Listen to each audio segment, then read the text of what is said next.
Contact Reports, Volume 5. Plejadisch-plecharische Kontaktberichte, Gespräche, Block 5. Date/time of contact Saturday, February the 28th, 1987, 2:09 a.m. Translator S. Benjamin Stephen Z. L. Date of original translation. Ben translated portions in bold by Sunday, January the 31st, 2010. Corrections and improvements made. N/A contact person Quetzal. My first question today refers to the massacre of the Palestinian refugees in Sabra and Shatila in the year 1982.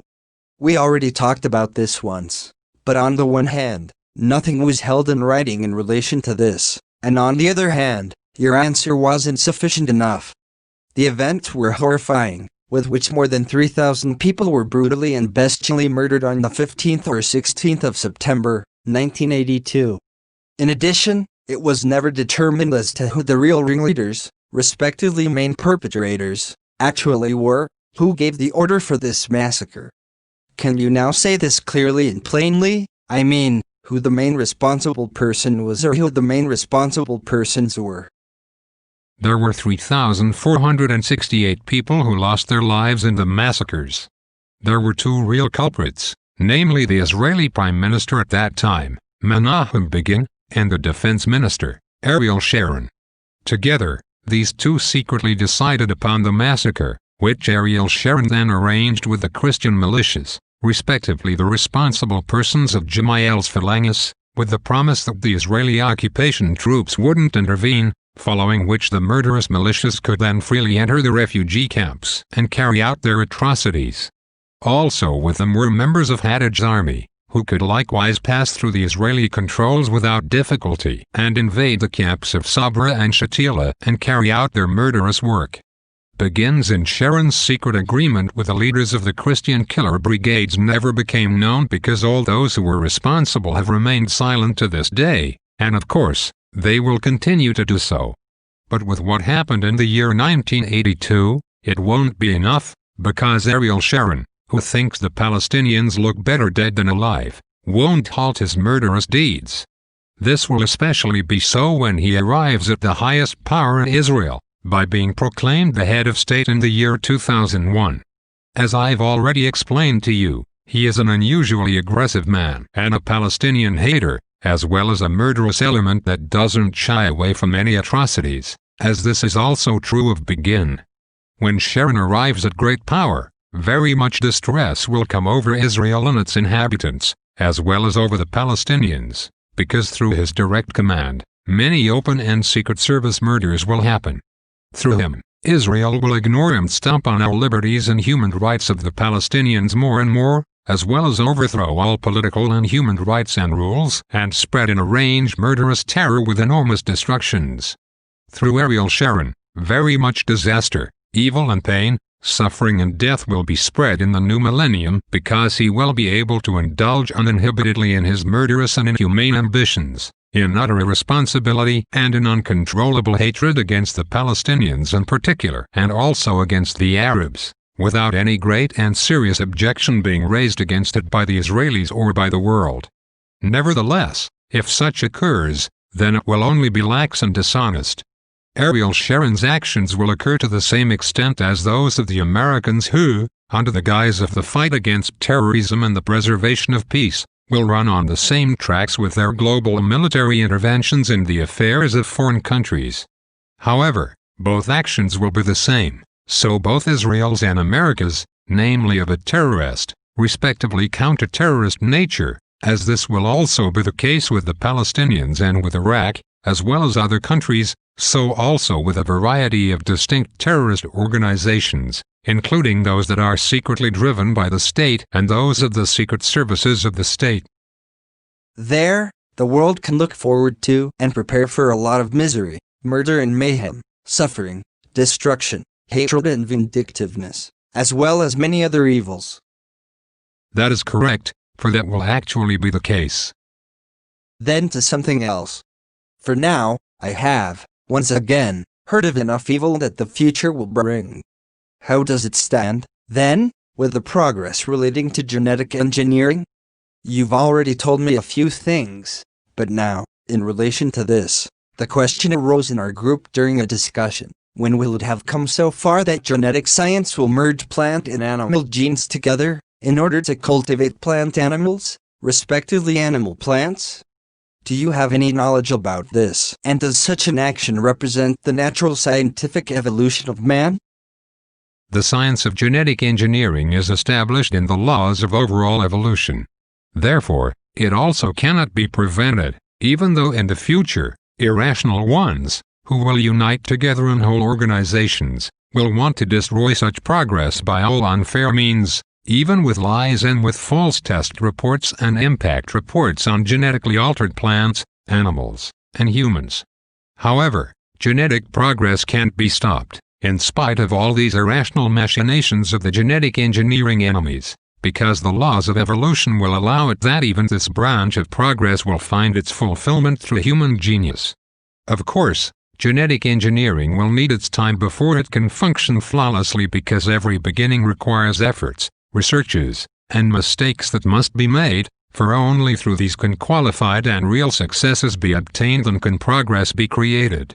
But exactly this means that all negating things that will be undertaken in the future by those who are irrational and fearful, in reference to genetic engineering and, thus, to genetic manipulations in plants, animals, and humans, will be wrong and impeding to progress, as well as absurd, unrealistic, stupid, and irresponsible, for such actions will inhibit the progress and the better well-being of the Earth person and, thus, will slow down many vitally necessary solutions for humans, animals, and plants, and even make such solutions impossible.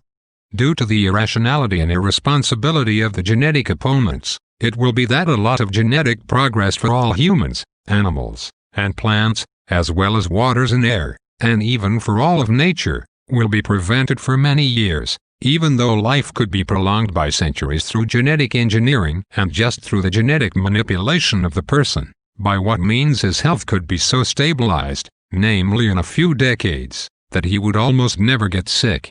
Also plants, fruits, and vegetables, as well as other food products, could already be so genetically altered in a short time for the welfare of humans that ample benefits would arise from it, but the irresponsible, irrational and, thus, the gene-negating ones will work against this with lies, deceit, and fear, by what means the actual successes of genetic engineering will also have to wait a long time for themselves, for when the first actual successes are achieved, from which the people will benefit, often not even knowing that their food or medicines are genetically engineered and are only actually useful and healthy because of this. But concerning your other question, it will be the year 2002 before a genetic attempt will officially become known, with which plant and animal genes will be brought together. About this, we have acquired probability calculations, which show that the whole thing will report itself in Japan, in the sense that the genes of spinach plants will be transferred into pigs. Nevertheless, this won't be the first case, for the same and similar things will already happen prior to this in different countries of the earth from their scientists, as a result of their research. It's just that the world public will learn almost nothing about this, like also not about the cloning attempts regarding humans and animals. Even in the current time, many series of experiments like these are already running in scientific laboratories around the world. It's just that these are concealed, and to be sure, with the full authorization of the irrational and irresponsible genetic opponents. Therefore, ways of inhibiting progress are thought of by those who, out of complete ignorance and often influenced by sectarianism, try to restrain the development themselves, and to them, all unfair means are right, and this will also remain so in the new millennium, at least in the first 2 decades. Idiotic, especially when one considers that the progress cannot be stopped, not even when lunatics rant against it. But so it has always been on the earth, for there have always been pathological idiots, who didn't want to allow the progress, who braced themselves against it, and with this, often caused much disaster, by what means often many people lost their lives, who may have been saved if the progressive had been allowed, especially with regard to medicine and food preparation, etc. That is correct. But consider that foolishness always first precedes reason. I wanted to say that, yes. But how do you know this aphorism? It is well known to us from traditions. From Henoch. I know. Then did either Semyas or Petra report this to you, or perhaps Thoth or Ascot? Neither. That, I don't understand. It isn't important now. One day, though, you will understand it. Let's talk about something else. Guido and I were talking about the prehistoric people, respectively the Stone Age people, and there, the question arose as to when these had actually come so far that they banded together in larger groups, and when these or their descendants built the first smaller and larger settlements, smaller or larger kraals or small villages, etc. In addition, we also came to speak of the first real, original prehistoric men, if one can actually designate the most distant, original forefathers of the Earth people as such. Here, the question, then, is how large they actually were and whether they were already walking upright.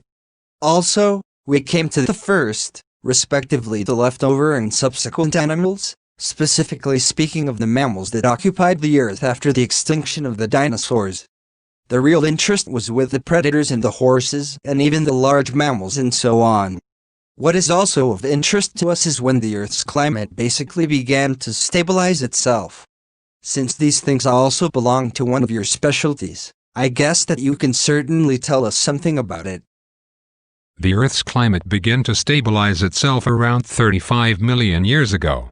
And if I should provide some information about mammals and also predators, which appeared about 65 million years ago after the Great Catastrophe, then I must speak of the times of the Eocene and Oligocene. As you know, the impact of a space projectile took place on the Earth about 65 million years ago, by what means all major life forms were killed and destroyed. Only small creatures were able to survive, which only weighed up to 10 or 12 kilograms at most. The first human forms, which can already be very well designated in their origin as human beings, emerged around 39 million years ago. Nevertheless, their appearance wasn't human, but rather in the form that the Earth person knows of the early hominid, due to his conceptions, because the first human forms still had nothing comparable with these. In fact, these beings were only about 80 centimeters large, and they partially moved half upright on their legs, and their excessively long arms partially clambered around in the trees. The development of these beings lasted for a very long time, with the most diverse species following from it, which developed into actually recognizable humans in their first species, even the early hominids, as the Earth person imagines them in their early stages, around 8.5 million years ago, while other species of the same genus appeared 4.5 and 6.5 million years ago. There were precursors to these species, but already 12.6 and 16.7 million years ago. From the more distant descendants of all these human forms, who appeared in various places on the Earth, such as in Africa, Australia, Japan, China, America, South America and in Europe, etc., as you now call these areas, there were already early accumulations of dwellings, settlements, as you say, in which whole kinships gathered together. Such sites are known to us on Earth, and they exhibit an age of 736,000 and of 811,000. 970,000 and 1,200,000 years. Even after the dinosaurs, there were naturally predators that could have competed with the Tyrannosaurus rex, for example. There was, for example, the family of hyenodonts, but these aren't the ancestors of today's hyenas, yet they were aggressive, powerful predators, whose most distant, evolutionary altered descendants are the moles. A hyenodont reached the size of 170 to 180 centimeters, had a set of razor-sharp teeth, and especially the molars were razor-sharp grinding tools, with which even the thickest bones of victims could be easily crushed for digestion. The primitive genetic blueprint of these great predators has been preserved to this day in the mole, whose incisors come from the same evolutionary line as those of the hyenodonts. So today's mole is really nothing other than a predator, albeit a small predator that only eats worms, beetles, larvae, and so on. Hyenodonts, like the mole also is, were rooks. Hyenodonts were ruthless predators, but there were others that even surpassed these, namely the entelodonts, to which the endless savannas and hardwood forests offered abundant hunting grounds. These were actually the most powerful predators that lived at the same time with the hyaenodonts, which disappeared even before the entelodonts. The entelodonts reached more than 2 meters in size and weighed more than 1,000 kilograms. These animals were extremely aggressive and exhibited an actual pre-kinship to today's wild boars living on the earth. They were omnivores and had no enemies, except their own kind. Rogues, like the hyaenodonts, met one another as a result of their distinct sense of smell, like also the hyaenodonts, when other animals were seized or when cadavers showed them the way. This led to serious fights with their equals, which were frequently associated with severe and bone-shattering injuries, and which also often ended with subsequent death. It goes without saying that these powerful, great predators had no other natural enemies and, thus, were the actual rulers over all life forms at that time. Their only enemies were their own members of the same species. If they encountered each other, then they mutually attacked and maltreated themselves with their up to 1 meter long jaws, which were fitted with razor-sharp teeth. But at another time, there was also the Anthracosaurus, also an extremely aggressive predator that weighed well over a ton, and that was the earliest ancestor of today's sheep, and also probably the largest predator that lived on the earth after the time of the dinosaurs. Nevertheless, this wasn't the largest animal, for that was the Anthracotherium, which exhibited a size of over 7 meters and a weight of up to 17 tons. This animal at that time was the real, first prototype, from which developed the rhinoceros that is well known to you. The most powerful and most unusual mammal appeared on the earth a little more than 2 million years ago, the Megatherium. This was a giant sloth that walked upright on its hind legs and ate leaves. Unlike today's sloths that live in trees and that are very slow and ponderous, the Megatherium was too immense and too heavy to be able to climb trees, like also the giant rodent that was the size of a modern cow, which lived 6 to 10 million years ago. Megatherium was as large as a medium-sized elephant, weighing over 4,000 kilograms and measuring 6 meters. Only a few thousand years ago, this giant sloth lived in North and South America, but it was hunted by humans for its great-tasting meat until it was wiped out, as this also happened with the mammoth, which was also largely eliminated by the humans at that time, while the remaining animals found their end through climatic upheavals and natural disasters. And since I speak now of the mammoth, you will surely ask about the elephants, respectively for their actual original forefathers. This was the Neuriterium, which also lived millions of years ago and which developed, over a very long evolutionary process, into what you now know as the elephant. You forgot the horse. And how large, then, was the hyaenodont? I have, in fact, forgotten this. But first, the hyaenodont. This was about as large as the current rhinoceros. The original forefathers of horses were very small and only had a size of just less than 30 centimeters. Then, from these, the Chalicotherium developed at a later time, which was more than 3 meters in size and which had a short snout like an anteater, as well as a long neck. Therefore, with a little imagination, it could be compared to a giraffe. Thank you for your remarks. Then now a question about the so-called Roswell case. Did a UFO actually crash there? Even though you have already confirmed this once, there are still some things that remain unclear, even with regard to the UFO crew, concerning which you said that they were androids. So what were the occupants really, and from where did the aliens come? The Roswell case is a reality because the UFO crash actually took place there, but this is denied up to the present day and will continue to be denied in the distant future by the American military and secret services, as well as by all government agencies, namely with flimsy, changing, stupid, and ridiculous excuses that will only surely testify to the fact that everything actually happened. With the crashed object, it concerned a beam ship from the Reticulum systems. The crew did not consist of natural human life forms, but of human androids of a bioorganic nature, which means that they were artificial human androids, which the U.S. Army also got a hold of, some living and some dead, and these were secretly kept in secret stations. With the bioorganic androids, It concerned effective artificial life forms, so not robots or the like, but independently thinking beings, in every way self-capable of making decisions, made out of living material and living organs, bred in accordance with the human beings who are located in the reticulum systems.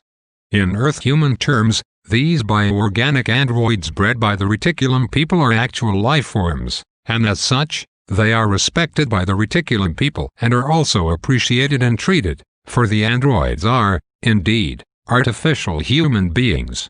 As such, they stand under the command of the real humans of the reticulum systems, on whose behalf they also carry out excursions, etc. to foreign star systems and planetary systems. And such artificial human forms were associated with the crash, as I already explained. The intelligence of these android beings stems from a bioorganic consciousness of an artificial form, which is just as capable of development as the consciousness of the normal, natural person. Therefore, it can also be creative and inventive. The type of consciousness is designed uniformly and collectively in each android, which means that all of the androids have a uniform consciousness form, and so, they are collectively like-minded, and thus, a collective form of telepathic communication is owned by them. The form of consciousness of these artificial life forms is built on an artificial consciousness, which doesn't correspond to an actual personality but rather to an artificial form, which can think quite independently, act, and decide, as well as develop itself further, but which isn't arranged into conscious evolution but only functions according to conscious instinct. This means that there is very well a capacity for development of the consciousness form, through which ideas are created and thought processes can take place, which are creative, inventive, and progressive and, thus, capable of being developed, but all of this just deals with conscious instinct, and nothing concerns conscious evolution. Either way, the form of consciousness of these bioorganic androids is an artificial organic element, in which no creative spirit is inherent in any form. The form of consciousness of the androids is formed in such a way that it owns a certain independence, in spite of the collectivity, whereby a degree of individuality is given, which cannot be compared, however, to an actual personality in a consciousness sense. Nevertheless, it has its own individuality, which may seem like a contraction to the Earth person because he cannot understand these things in the least part of his mind and still can't make any conceptions of this. He will only gain these conceptions and the understanding as well as the knowledge relating to such android beings in the distant future. The bioorganic androids of the reticulum people contain an authoritative programming in their artificial consciousness, which prevents that the artificial beings could ever rise over their designers, respectively their creators, but the time of their lives is limited to 300 years of devoted servitude to these. Nevertheless, they are entirely free and can in every way decide as to what responsibilities they undertake, exercise, or decline and, thus, whether they want to focus on a task or not. So they are in no way subject to compulsion by their creators. In the manner in which they are biologically created, they are incapable of performing sexual acts and also of reproducing themselves. Their own and appropriate kind of consciousness is contained in their artificial brains, and as I already mentioned, the artificial bioorganic consciousness does not contain a creative spirit form, which would drive and animate this by its own energies. Animation is provided by the artificial brain, which is constructed in such a way that it can absorb and use the cosmic electromagnetic life energies, so that the existence of life is guaranteed. It is this cosmic energy, by which the artificial life forms are animated and also made alive. All this, however, couldn't be recognized by all the doctors, surgeons, and pathologists, etc. in the American secret stations, where the crashed android beings were taken. But how could they, since their knowledge relating to this wasn't in place yet? In fact, it will still take many centuries and even several millennia before the terrestrial scientists arrive at the possibility of creating such beings as the bioorganic androids. Therefore, these beings will remain an unsolvable mystery to them for a very long time, as it is also the case for them with regard to the crashed beings in Roswell. Now that was really detailed. Thank you for your explanations. But one thing still interests me, with you. I've also seen androids, So artificial life forms that can think and act independently. Are these the same as the android beings of Reticulum? On the whole, yes. Only the appearance of our androids is different in nature, for they are created after our likenesses, while the Reticulum androids resemble their creators, who are, in spite of their high technology and various sciences, still very unknowing in terms of really spiritual and creative interests, yet still arranged into a high and liberal culture with expressed human rights. Nevertheless, our directives forbid us from maintaining deliberate physical or telepathic contact with them. So you have told me once before. Thus, there is nothing more to be said. But now, a question that concerns the eruption of the Vesuvius volcano in Italy, on the 24th/25th of August, AD 79, which destroyed the cities of Herculaneum, Pompeii, and Stabia, by which many people lost their lives. Then, there were greater eruptions again in 1906 and in 1944, even though everything went off lightly. We did, indeed, already talk about this during the last conversation. You also mentioned a number to me, regarding the people who lost their lives, and last of all, you then told me that you could be mistaken and, thus, would have to check to see how many there actually were. Have you now investigated this, and what had actually happened at that time? In the catastrophe, 18,976 people were killed. The eruption of Vesuvius produced 6 pyroclastic flows, respectively clouds, which raced at a tremendous speed down the mountain and across the country, and which suffocated all life beneath them. In particular, it was the 4th pyroclastic flow that wiped out so many human lives, while the 5th and 6th just did the rest. 18,976 people. Monstrosity. Was that the whole population? No, at that time, 25,411 people lived in those areas that were destroyed by the volcanic eruption. Then there were still about 4/5 who lost their lives. That is correct. What is a pyroclastic flow? It is a rapidly spreading cloud of hot ash, dust, and air. Aha, then the people suffocated and burned when the pyroclastic flows swept over them, destroying everything under themselves. That is, once again, correct. Good. Since we're already at it, what was the reason for the destruction of Petra? I mean Petra, the current ruin site with the rock necropolis in southern Jordan. Petra was the residence of the Nabatean king until the establishment of the Roman province of Arabia Petrea in the year AD 106 by Trajan. Petra was also a commercial center in the caravan traffic between Syria and southern Arabia. The city was abandoned after its conquest by the Arabs in the years 629–632. To my knowledge, it wasn't until 1812 that the city of Petra was discovered again. The discovery was made by a certain Johann Ludwig Burckhardt, who was born in 1784 and who already died, at the age of only 33 years, in 1817. It wasn't a discovery but a rediscovery. In 1829, so 12 years after Burckhardt's death, the first excavations were made in Petra. I myself can remember the very ornate facades of the multi-story grave facilities worked into the rock cliffs. I understand. You were in Jordan for a long time and, among other places, also in Petra. I know the grave facilities. Particularly impressive to me, for example, was Ed Deer, the so-called monastery that dates from the 2nd century AD. I remember. It exhibits a very peculiar mixture of Roman Hellenistic facade architecture and temple architecture, which are connected with the local grave-building traditions. But what, now, was the reason for the destruction of Petra? The destruction traces back to a massive earthquake. But not only was Petra destroyed by this, but also many other places around the current Gulf of Aqaba and around the Red Sea. Also the earth opened up, out of which kilometer-high chunks of sulfur were hurled, which were distributed over the vast country. Aha. And since we're already talking about down there, what was up with Sodom and Gomorrah? What actually happened there? How were these two cities destroyed?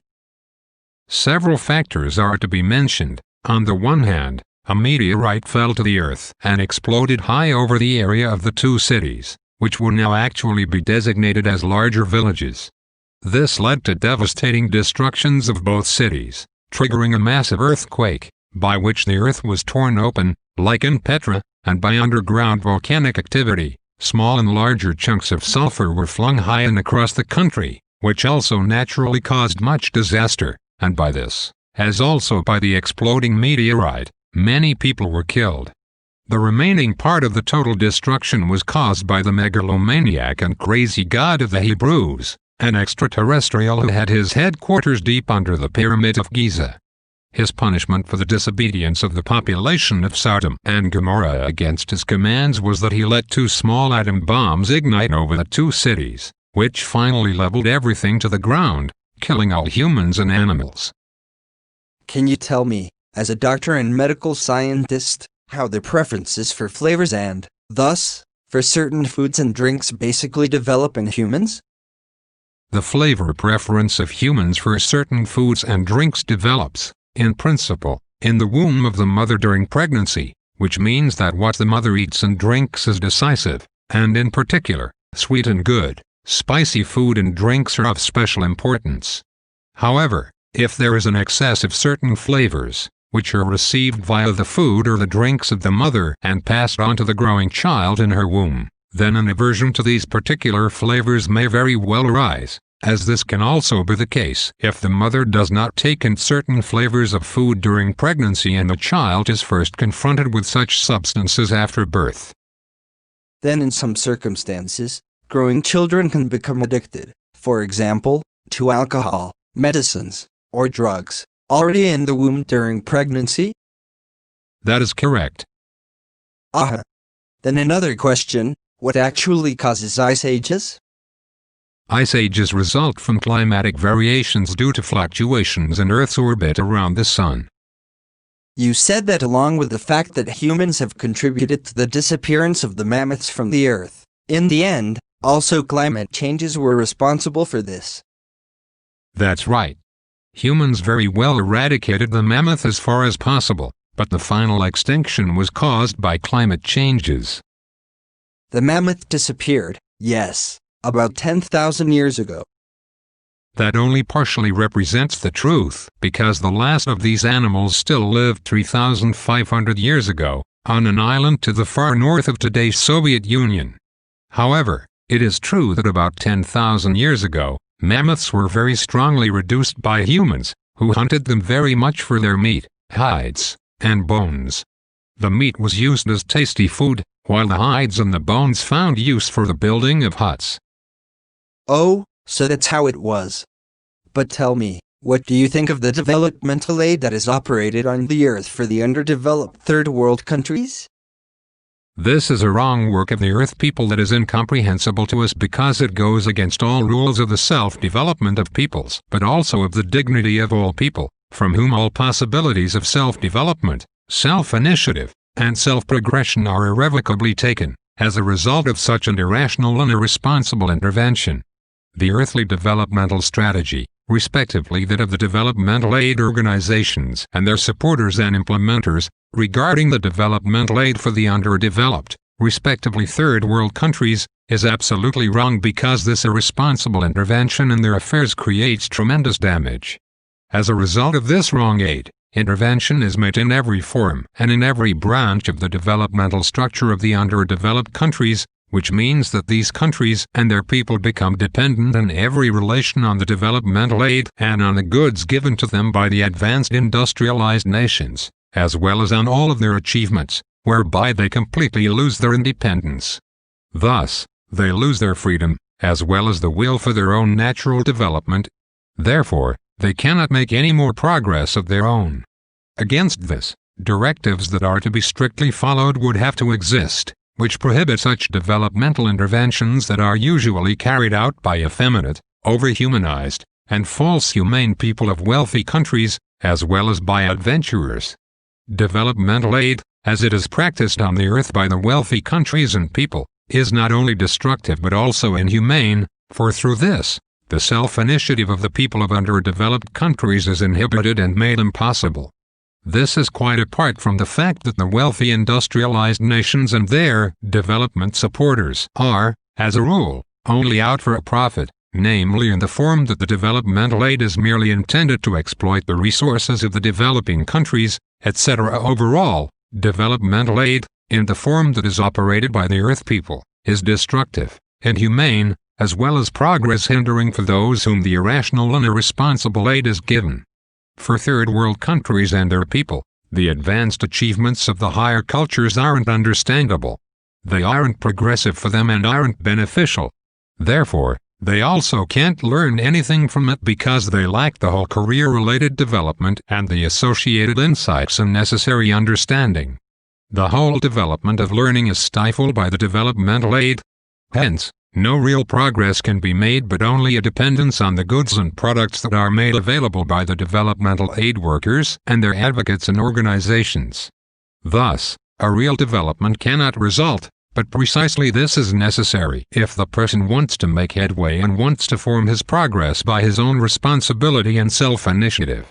This is prevented, however, by the irresponsible developmental aid, at least for the countries and all their people who become blinded by the incorrect aid.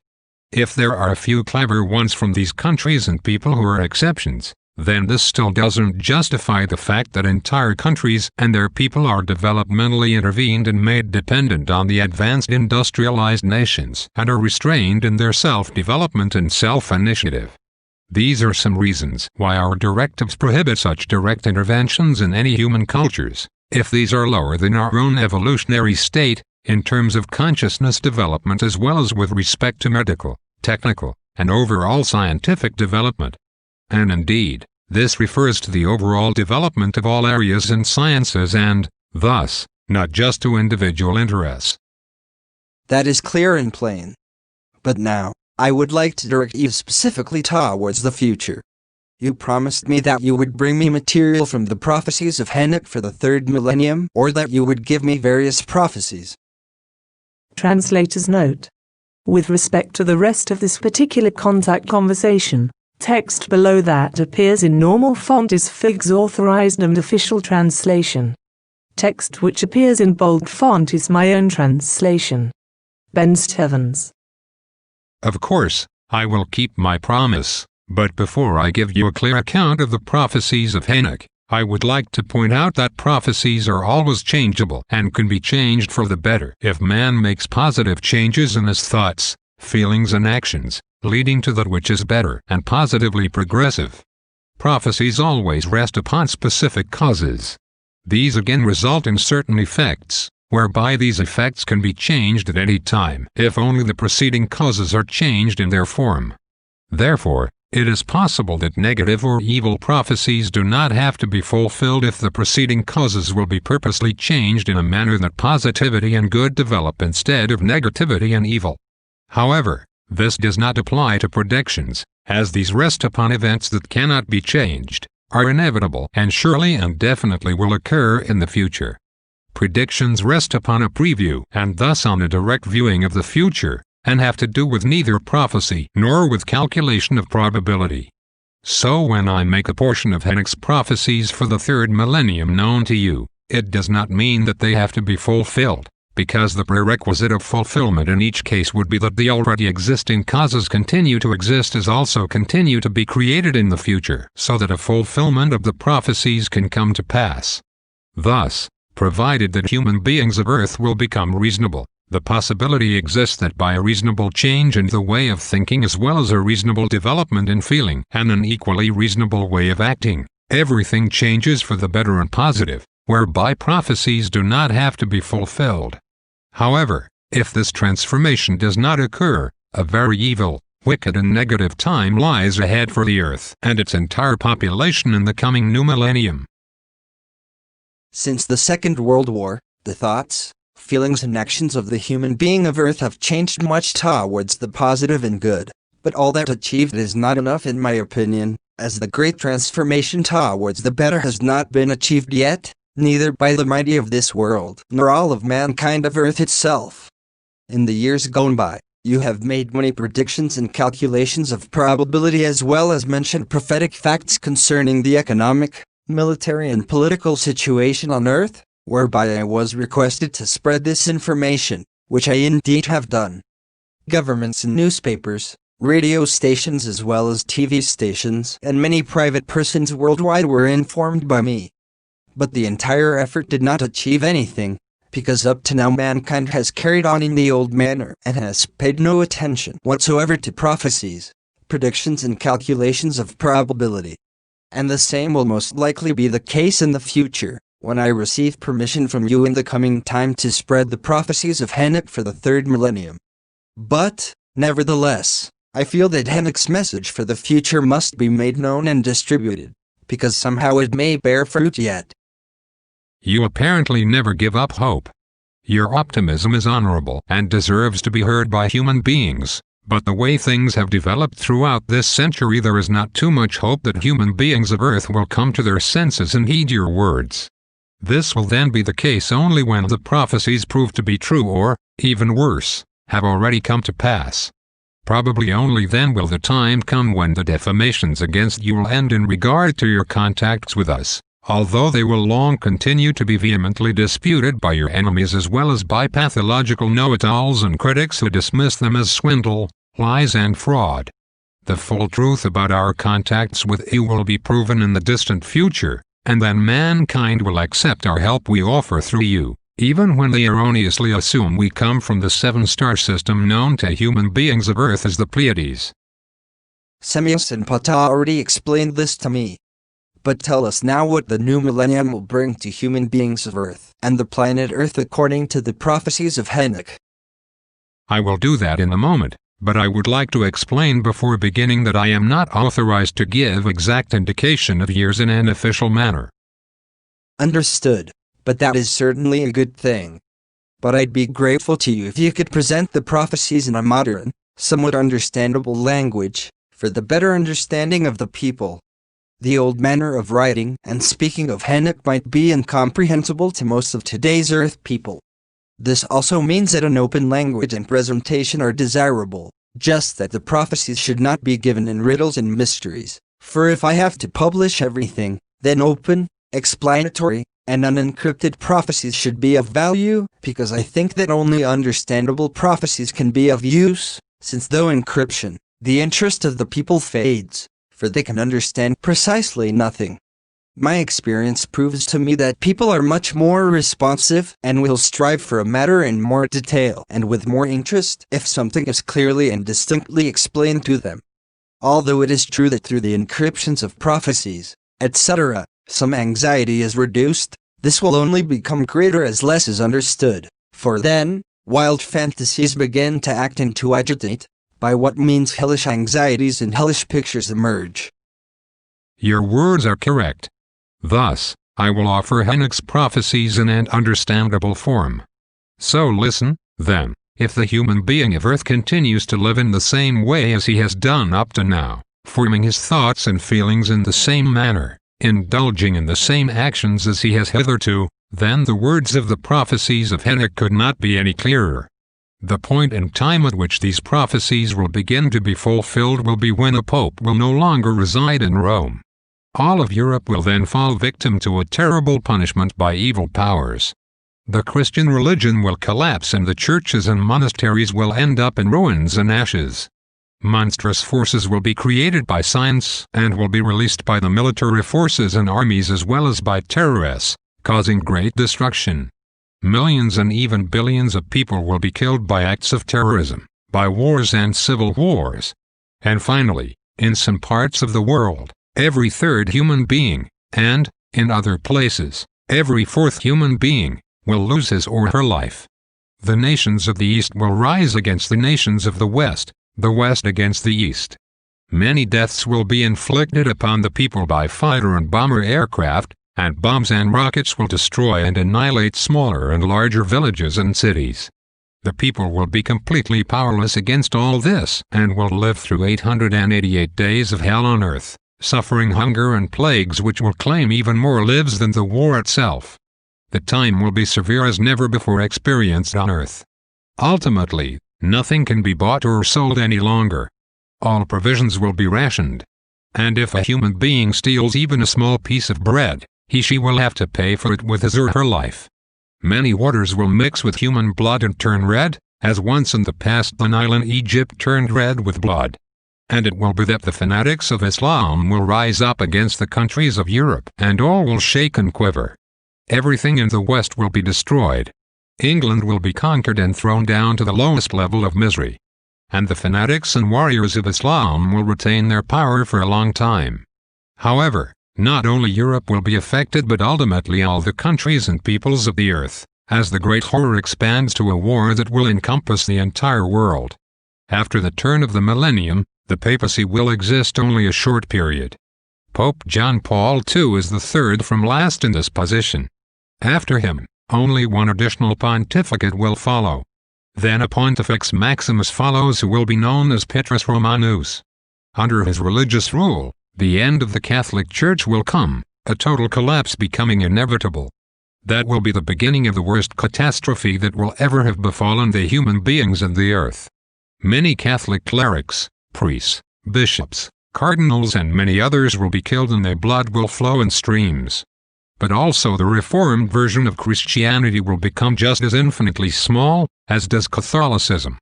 Due to the fault of scientists, enormous power will be seized by the power-hungry and their military, their warriors and terrorists, and power will be seized as well through laser weapons of many types, but also via atomic, chemical and biological weapons. Also concerning genetic technology, enormous misuse will occur, because this will be unrestrainedly exploited for the purposes of war, not lastly due to the cloning of human beings for warring purposes, as this was practiced in ancient times with the descendants of Henoch in the regions of Sirius. However, this will not be all of the horrors, as besides the genetic technology and the chemical weapons, far worse and more dangerous and more deadly weapons of mass destruction will be produced and will be used. The irresponsible politicians will unscrupulously exercise their power, assisted by scientists and obedient military forces serving them, who together hold a deadly scepter and will create clone-like beings which will be bred in a total lack of conscience and will be scientifically manipulated to become killer machines. Division by division and devoid of any feelings, they will destroy, murder and annihilate everything. The USA will set out against the eastern countries ahead of all other financial states, and simultaneously she will have to defend herself against the eastern intruders. In all, America will play the most decisive role, when in the guise to strive for peace and to fight against terrorism she invades many countries of the earth, bombs and destroys everything and brings thousand-fold deaths to the populations. The military politics of the USA will likewise know no limits, as neither will their economic and other political institutions which will be focused on building and operating a world police force, as it is the case already for a long time. But that will not be enough, and, in the guise of a so-called peaceful globalization, American politics will aspire to gain absolute control of the world concerning supremacy and economy. And this will point towards the possibility that a third world war could develop from it, if human beings as a whole will not finally reflect upon reason, become reasonable, and undertake the necessary steps against the insane machinations of their governments and military powers as well as their secret services, and call a halt to the power of the irresponsible who have forsaken their responsibility in all areas. If this does not happen, many small and great nations will lose their independence and their cultural identity and will be beaten down, because the USA will gain predominance over them and with evil force bring them down under her rule. At first, many countries will howl with the wolves of the US, partially due to fear of American aggressions and sanctions, as will be the case with many irresponsible ones in Switzerland and Germany, but also of other countries. In part, others will join in because they will be forced somehow to do so or will be misled by irresponsible promoters of American propaganda. Finally, many Asian, African and European states will rise up against the American hegemony, once they recognize that the United States of America is only taking advantage of them for purposes of war, conquest and exploitation. In this way, many countries will become puppet states of America before reason and realization will emerge in the responsible ones of governments and in many of the population, resulting in a turning away from the USA.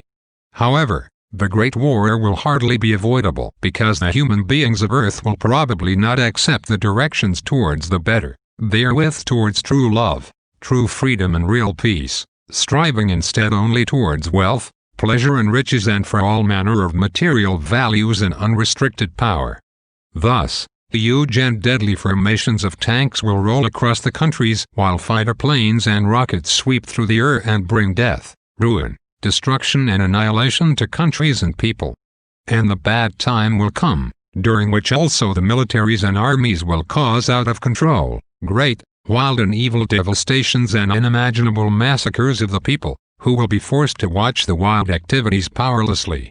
Your and our warnings will be cast into the wind by the majority of Earth humanity, even though quite a bit could still be saved and the very worst could be prevented if your and our words of love, peace, freedom, and wisdom would be acted upon. But even that, unfortunately, is doubtful. If the Third World War will actually happen, as calculations and observations appear to indicate to be probable now and also during the approaching few decades, then, as now, the civilian population will above all have to bear the brunt of the enormous suffering and tremendous numbers in this entire catastrophe and, last but not least, the fault of the irresponsible scientists who by cloning will create human machines for military purposes, devoid of conscience and feelings, and will create immensely deadly and all-annihilating computer-like weapons.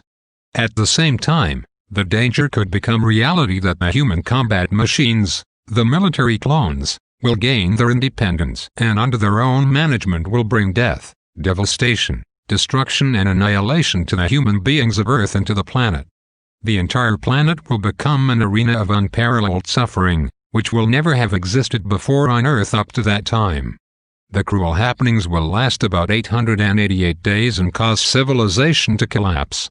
Yet, the terrible scenario will continue, and epidemics and various diseases as well as enormous famine will be spread among the people, while the economy of the world will totally collapse and there will be no possibility to produce any goods.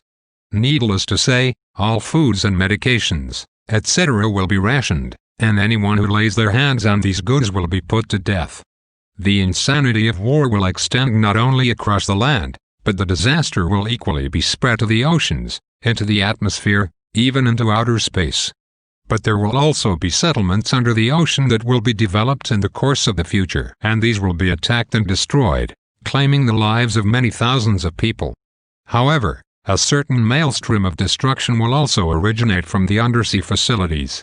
Because in the cities at the bottom of the ocean, groups of submarine pirates will be formed which will burst upwards from the depths of the ocean and will become involved in destructive actions of combat with naval units on the surface. And at this time, the possibility could become reality that extraterrestrial forces intervene against the Western industrialized countries, because these will be responsible for the extreme and enormous disaster of the coming evil times.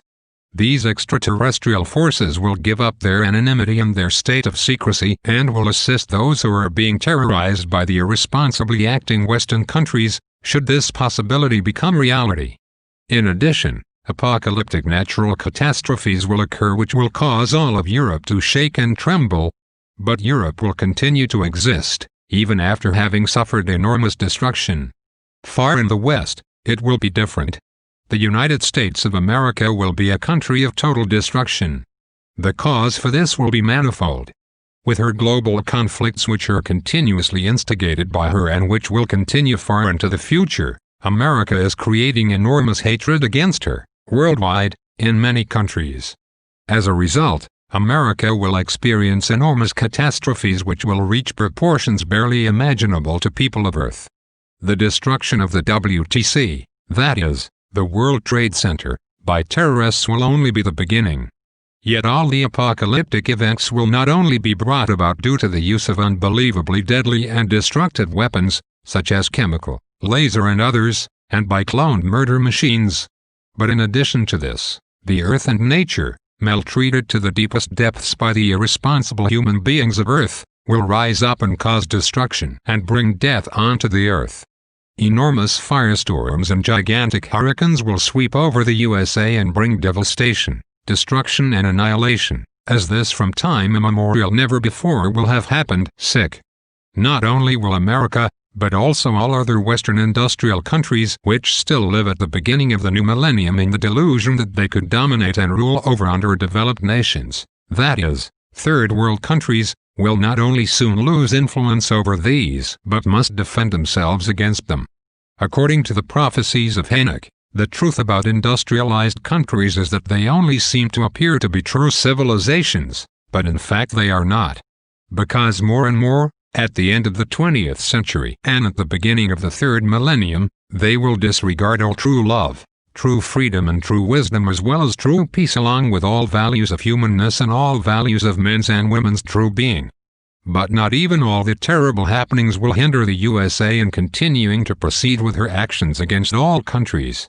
Even when the North American continent will be stricken by the most terrible catastrophe which has ever been recorded, evil military powers will wreak havoc with computerized and nuclear, biological and chemical weapons, whereby it will also happen that computerized weapons become independent and cannot be controlled any longer by human beings.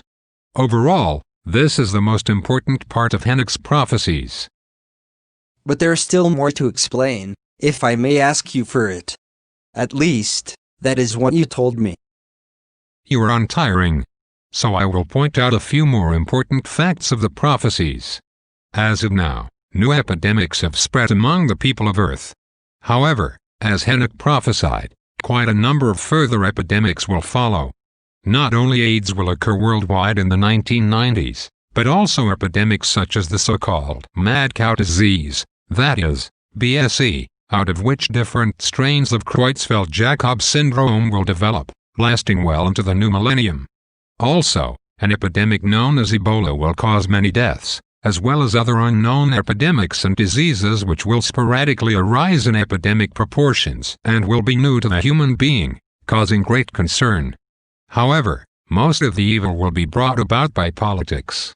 France and Spain become involved with each other in armed conflicts, and even before World War III will have broken out.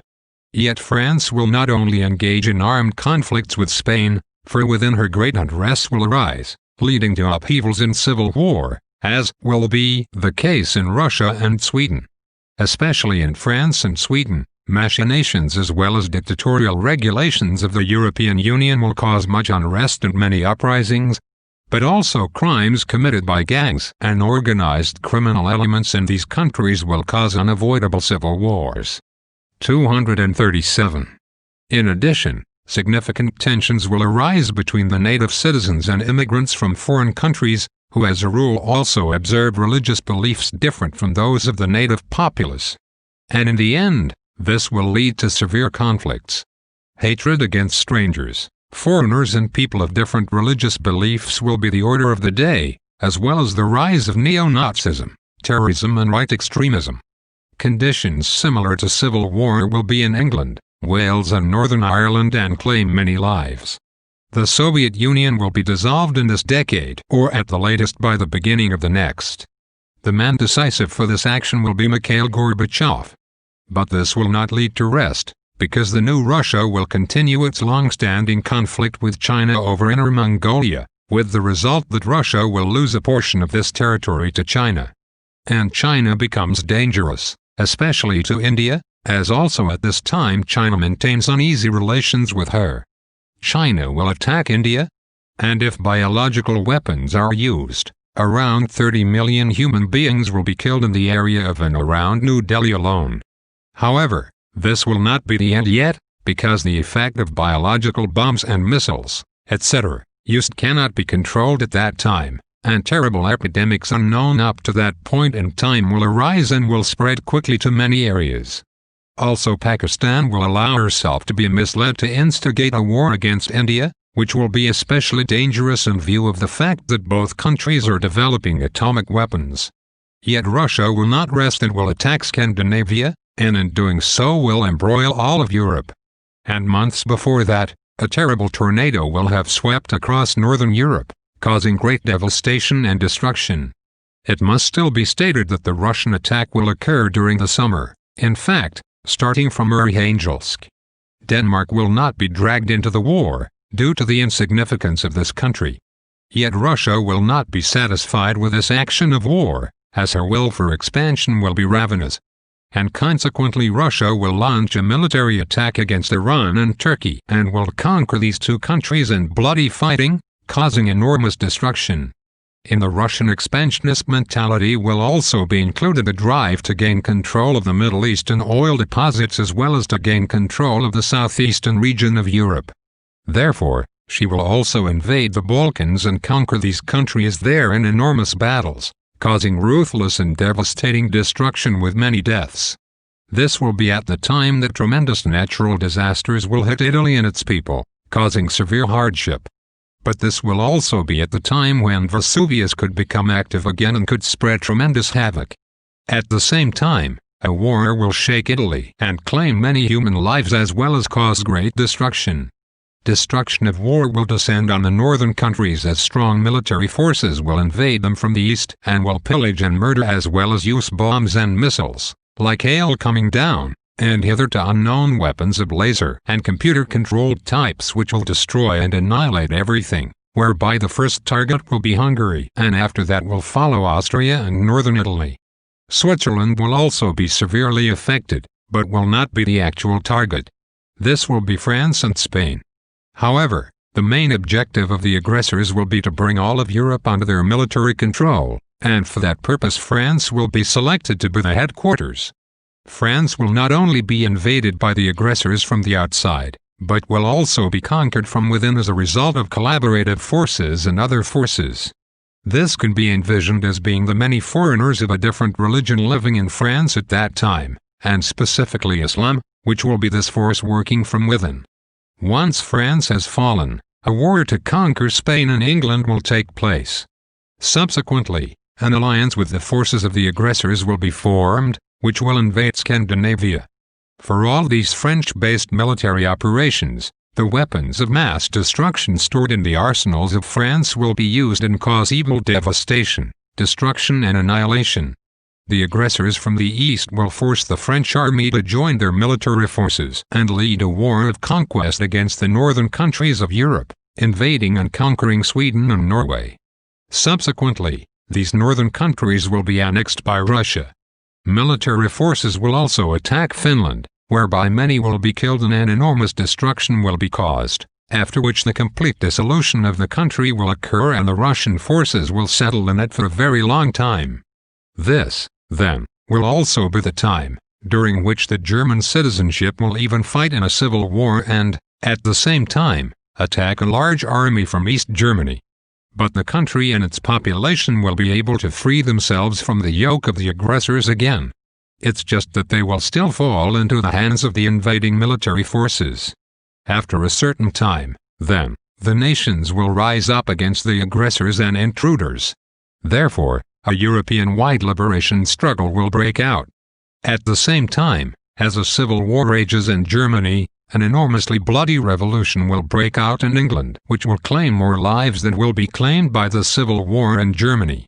And because England and Ireland have been at war for a long time already, due to the IRA and the police and military forces of England, the result will be, because this feud will continue up to that time, that this revolution will spread out to all of Ireland, especially affecting Northern Ireland. Many lives will be lost during a civil war in Wales, where differences between various parties will arise before the Third World War. Welsh and English forces will clash especially near Cymru, and claim many lives and cause great destruction.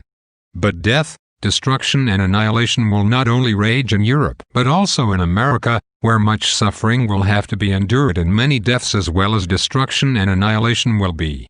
America and Russia will have the most terrible weapons of mass destruction at their disposal, a fact which is already the case to a certain extent today, and will clash with violent force against each other at that time of conflict, whereby Canada will also be dragged into this conflict. The source of this conflict will substantiate the Russian attack on the American state of Alaska and against Canada. This conflict will result in mass killings of human beings as well as devastating destruction, annihilation and epidemics, etc., which mankind of Earth will never have seen and experienced up to that time. Not only nuclear, biological and chemical weapons will be used en masse, but also enormously deadly systems of computer-controlled weapons that are only in the beginning stages of development today, or will be invented and constructed during the third millennium.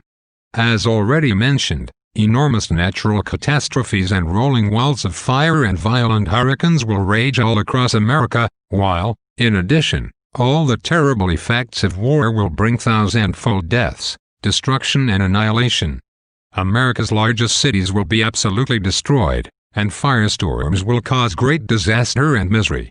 Severe earthquakes and volcanic eruptions will also belong to that time, and these will cause much suffering and misery and deaths besides enormous destruction and devastation, as all of nature and the planet itself will rise up against the insanity of human beings on Earth.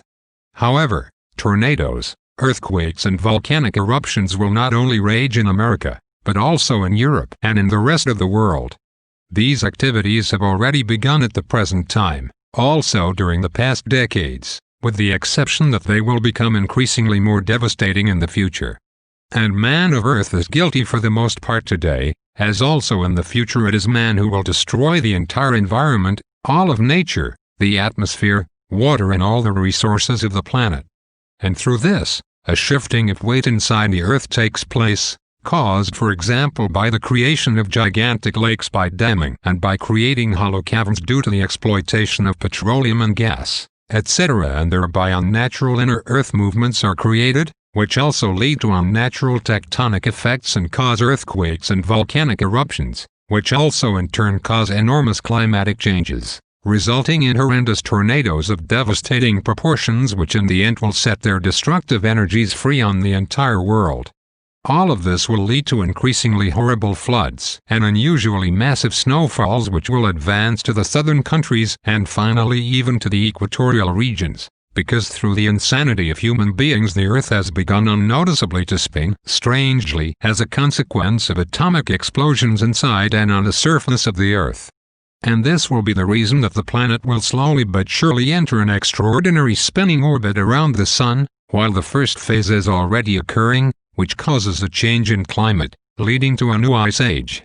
Yet the misery on Earth will continue, as two terrible civil wars will break out in America, whereby one will follow the other. Afterwards, the United States of America will break apart and deadly hostility will prevail among her, which then leads to the division into 5 different territories. And it cannot be prevented that sectarian fanatics will play a dictatorial role. Anarchy will be the worldwide condition that will prevail and torment human beings over a long period of time, as human beings will also be tormented by the many epidemics and diseases, many of them new and unknown to human beings, and for this reason incurable. Due to this fact, the bodies of many human beings will slowly and miserably decay, while unbearable pain will also occur as well as blindness and terrible respiratory problems that lead to suffocation. The consciousness of many human beings will become impaired and succumb to feebly-mindedness and insanity. And all these gruesome occurrences will be traceable to biological and chemical weapons, which are the cause of not fast, but gruesome and slow deaths. And this will also occur due to the use of ray and frequency weapons which are already being developed today. Finally, the words of Henoch may be specifically mentioned, which include that mankind of Earth, in pursuit of technology for mass destruction and greed for power, hatred, vengeance and riches, will ignore all values of creation and will trample upon all values of love, wisdom, freedom and peace, as ancestors of the Henoch lineage have done before, to plunge the world into screaming misery, death, destruction and annihilation, and into the most severe catastrophes mankind of Earth will ever have experienced. Those are, however, still not all the prophecies of Henyk. That is correct. The given explanations should suffice, however. There, you are actually right. But tell me, what is actually up, now, with what you told me about the building of the pyramids, namely that human forces, respectively human muscle power, had accomplished the building of the pyramids? Years ago, I was told that telekinetic forces had been in play, by what means the large cubes should have been moved through the air by thought, respectively consciousness forces, which are and have always been mistakenly referred to as mental powers. But now, you have said something else. How does that reconcile itself? My recently given explanation is just as correct as that which you were given a few years ago. Both recently as well as before, you only asked for a certain explanation, but not for one that should be complete. So now, however, I will explain to you that both human muscle power, which accomplished most of the work, as well as telekinetic powers were used in the building of the pyramids. The human muscle power was used by the people of the earth, who worked on the building, while the telekinetic powers were used by the foreigners from the star systems Orion and Leo, and of these foreigners, however, only a few had powerful telekinetic powers. Thus, only small works were settled in this manner. Thus, misunderstandings arise. Exact answers always trace back to an exact specifying of the questions. Of course. Then a clear question, several times, I have already determined that your knowledge is very comprehensive with regard to spiritual and creative interests. To what extent do you occupy yourself therewith? Also nothing remains hidden to you. My efforts go on, in order to acquire the status of an Ishwish. Oh no, and you first say that now, after we have already known each other for so long. You never asked about it. Well, roared, lad. You are right, yes, because you only explain things about yourself if I ask for them. I should actually do that myself. That, you also do, yes. When I think that I must constantly strive very much if I want to learn something about you. Since you only rarely tell me something about yourself, as you also do so with the group members, I must always do my best to get to know something about you that is otherwise necessary for me. Then we are both just sick in the same hospital, if you know what I mean. This saying is known to me from you, yes. But now, my friend, I should say goodbye again, for I am already here for nearly too long, and I still have important things to do. As you wish. Please greet everyone quite sincerely for me, and please convey to Semios my best wishes. So go then, and farewell. Until we meet again. Until we meet again, my friend. Ah, one more moment please, my friend. As you were mentioning Henok's prophecy, the question went through my head as to why, actually, also Switzerland will come to the checkout, respectively will be overrun by foreign war powers. Is there a particular reason for this? As a neutral state, our country should be respected and should remain spared from acts of war. If Switzerland would actually remain neutral, then it would also be spared from acts of war. Through many irresponsible ones of the people and the government, the land of peace, as it was called in the early prophecies, will lose its true neutrality, despite contrary statements and promises of the irresponsible ones. The fact will be that these irresponsible ones, for which they already prepare and strive today, will form connections with the UN and NATO, as well as with the forthcoming European Union, whereby the true neutrality of Switzerland will be destroyed, and indeed, against all contrary assertions of the responsible governments and the misled population, as I already explained to you. Through the UN and NATO, Switzerland and also the citizens will be drawn into acts of war. Although the UN should be of a purely peaceful nature, that won't remain so because it will be inevitable in the new millennium that also the UN forces will take up arms. Even though it will only be for defense in some circumstances, it still means acts of war, through which death will keep a rich harvest even in the ranks of the UN forces.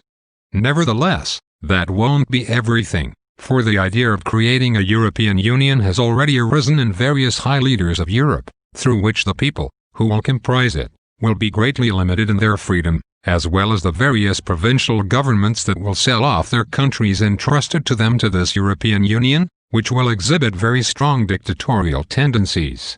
Brussels in Belgium will become the governmental center for this union, and the responsible persons there will acquire tremendous compensations, which will have to be paid by the countries belonging to the union and their populations. They will call these compensations fair pay, for which the citizens of all union member countries will have to perform hard work in the sweat of their brows. Through these, the leaders of the European Union will be able to live in the lap of luxury at the expense of the citizens and will be able to laugh at the stupidity of their advocates. The rulers of the individual countries, as well as those of the European Union and Brussels, will gradually take it so far, even to the point where they will want to sue and punish the rejectors, complainants, and critics. And the doings of the European Union will ultimately be the decisive reason for the fact that from the East, military forces will invade Europe and will subjugate and destroy everything, if the entire population of Europe and their governments do not rationally work against everything, so that the threatening prophecies do not fulfill themselves.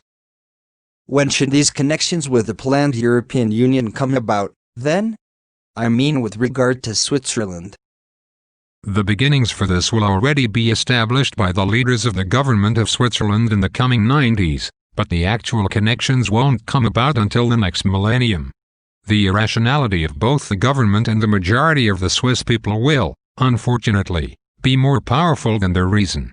And through this, all roads will be paved for the autonomy of the government, by what means the catastrophe will ultimately break out over Switzerland, if the country's citizens still don't become sensible and don't counteract the machinations that lead to slavery and war. The people in the European countries and, with these, also those in Switzerland, still have time to prevent everything and to turn to the better, but it is doubtful as to whether their reason will triumph and whether they will prevent the imminent evil thereby, for this is still possible during the next few years, but after this, it will then become too late very quickly. Reason is to be hoped for, but such hope will probably be pointless, I think.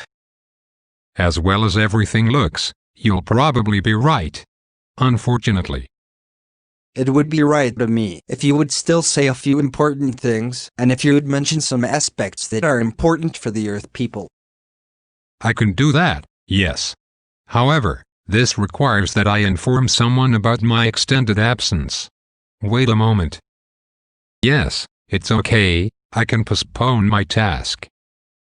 Quetzal spoke in a language unfamiliar to me, over his communication device, with a female person who is likewise unknown to me. What should I speak of now?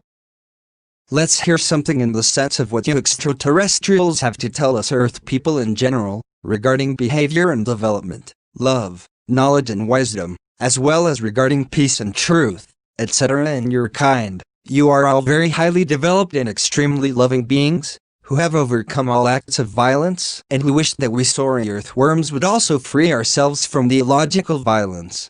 In this context, I think that it would be appropriate for you to say a few words. There is a lot that can and must be addressed, and I would like to list that which I have to say as follows. 1. For the Earth humans, we wish that they, in all love and reason, tend toward bringing an end to all aggression, acts of violence and wars, as well as all criminality, all hate, all discord, every bondage as well as any craving for vengeance and retaliation. 2. In order that correct justice and humanity, as well as true reverence for life can prevail, it is our desire that in all countries worldwide, torture as well as the death penalty be abolished and laws are enacted where every life and the right to soundness of the body and psyche are respected and placed under legal protection. 3. We wish that a normal state of population and births be strived for on Earth and, in this regard, effective worldwide birth control be enforced, because only through this can too excessive and overpopulation be avoided and even further privation, criminality, hate against fellow men, wars, exploitation of Earth's resources to the utmost, as well as new diseases, epidemics and misery be avoided and contained.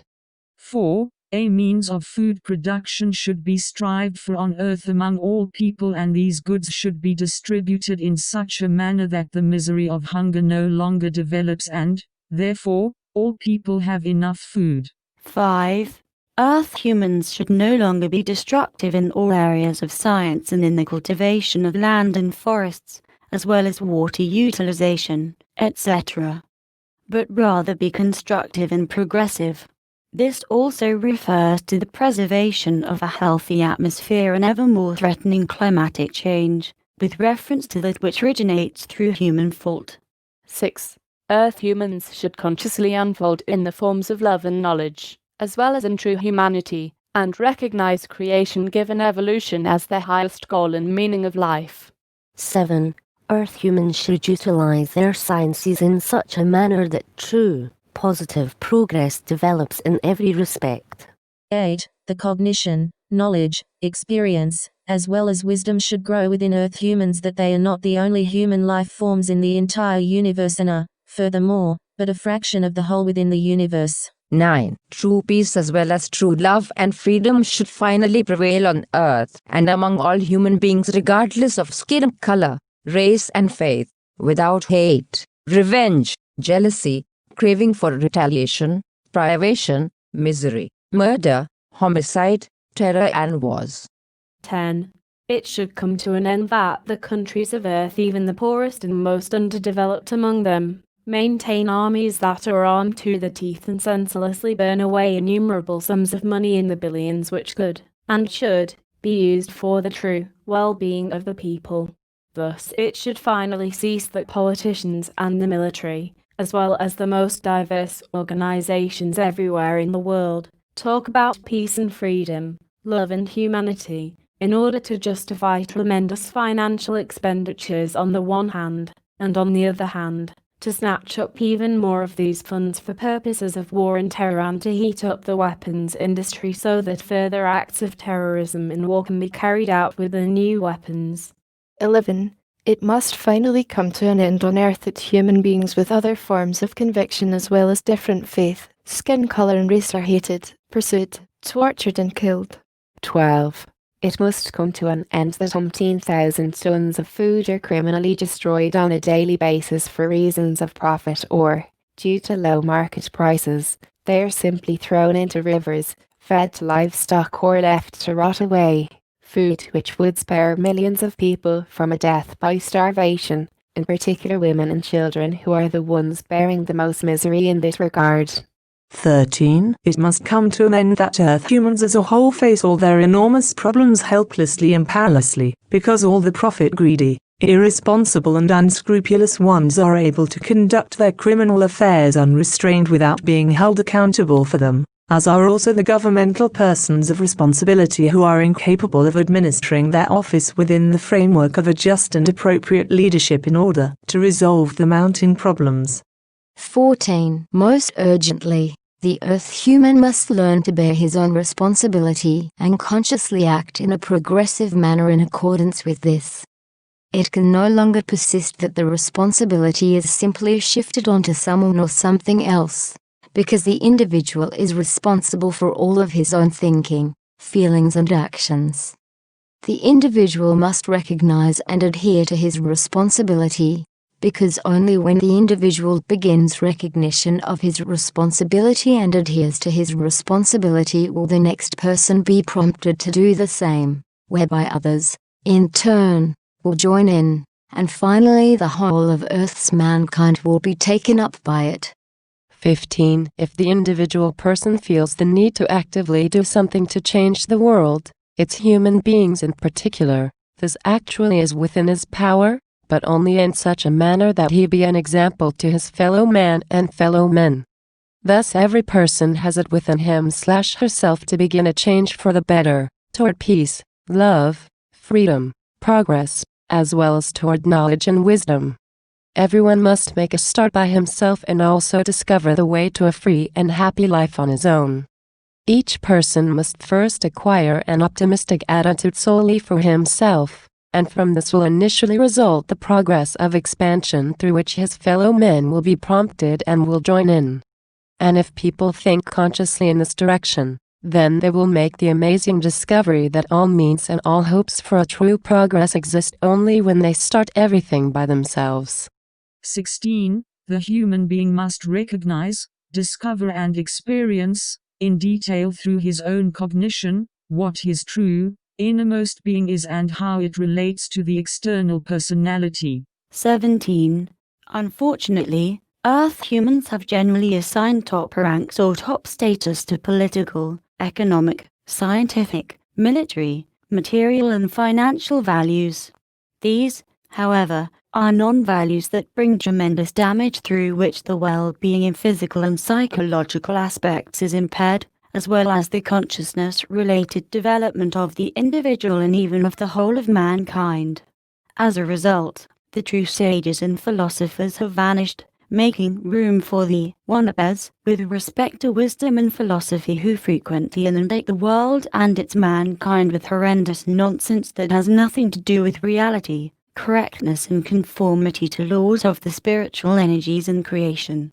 All of these non-values must be removed in order to place the true sages back in their proper place in society. The opportunity must be provided for these few who are presently on earth to emerge from their hidden solitude so that they can instruct the people. In so doing, however, all those must be pushed into the background who spread unreasonable sectarian teachings and principles, through which earth humans have been pushed away from the real truth and have been misled. 18. Earth humans must learn not to solely pursue materialism and money from birth until death, and hence they should not listen just to those who have amassed political or military power or an immense fortune, and so they should neither aspire after them nor try to be like them, and devote neither their time, their work and efforts nor their initiative and lives to them, as well. If people nevertheless do this, then they forfeit their evolution and thus the meaning of their existence. And if they do not lose their life in a direct manner, then they make themselves dependent on the rulers of a political, dictatorial, military or materially wealthy form, shouting approval and support for them and becoming those who live in appearance instead of those who truly live/exist. 19. The earth human must free himself from the variety of political, dictatorial, military, scientific and faith-oriented directions, as this alone guarantees, on the one hand, the discovery and following of the path of the creational truth and its laws and commandments, as well as, on the other hand, a loving, peaceful, liberated, wise and harmonious functioning of the individuals and the entire community of mankind. Truthfully, no movement of a political, military, economical, scientific, philosophical and faith-oriented form should be allowed to dominate over another. However, if such domination exists, then rivalries, hate, racism, faith and political struggles, as well as discord, lack of freedom, unkindness, ignorance and many further non-values develop which lead to destruction, murder and manslaughter, in addition to warlike actions and falsehood. 20. The earth human must change toward the good and positive through his own reason and grasp of responsibility, and thereby rehabilitate himself. Thus he must establish his own dimension and free himself from his self-demeaning service toward all his shortcomings and his false hopes and desires. The earth human considers that he will live new lives over and over again in striving for that which is higher in accordance with the creational laws and commandments through many new personalities in reincarnation of the spirit form and the comprehensive consciousness block, namely in the obligation of a creational path that he consciously develops in every logical, good and positive form. But this means that every person must strive for his advancement through every personal responsibility, and society must also make that possible for him. It is correct that everybody takes the trouble to perform the required work for which he will be paid and which will enable him to afford housing in one form or the other, as well as, in self-responsibility, to bear the cost of his food and clothing and also for his training and education and for all arising needs. 21. The earth human must learn to recognize and understand his true, innermost creational being, because solely through will it be possible for him to get involved with his body and, above all, his material consciousness and its awakening and development. Thus he learns his own self-appreciation for his innermost being as well as his body and consciousness and comes to this realization by himself. So the recognition and conscious arousal of one's own innermost being occurs through the awakening of the material consciousness as well as through awareness of the body. These 21 important things, dear friend, should be my statements for now, which I mentioned in accordance with your wish. In another visit, I will, perhaps, try to continue with the statements. My sincere thanks for your remarks. I would also like to thank you in advance that you want to address even other points in later conversations. Many thanks. But now, it must really be enough for today. Until we meet again. Bye. Until we meet again. And many thanks again.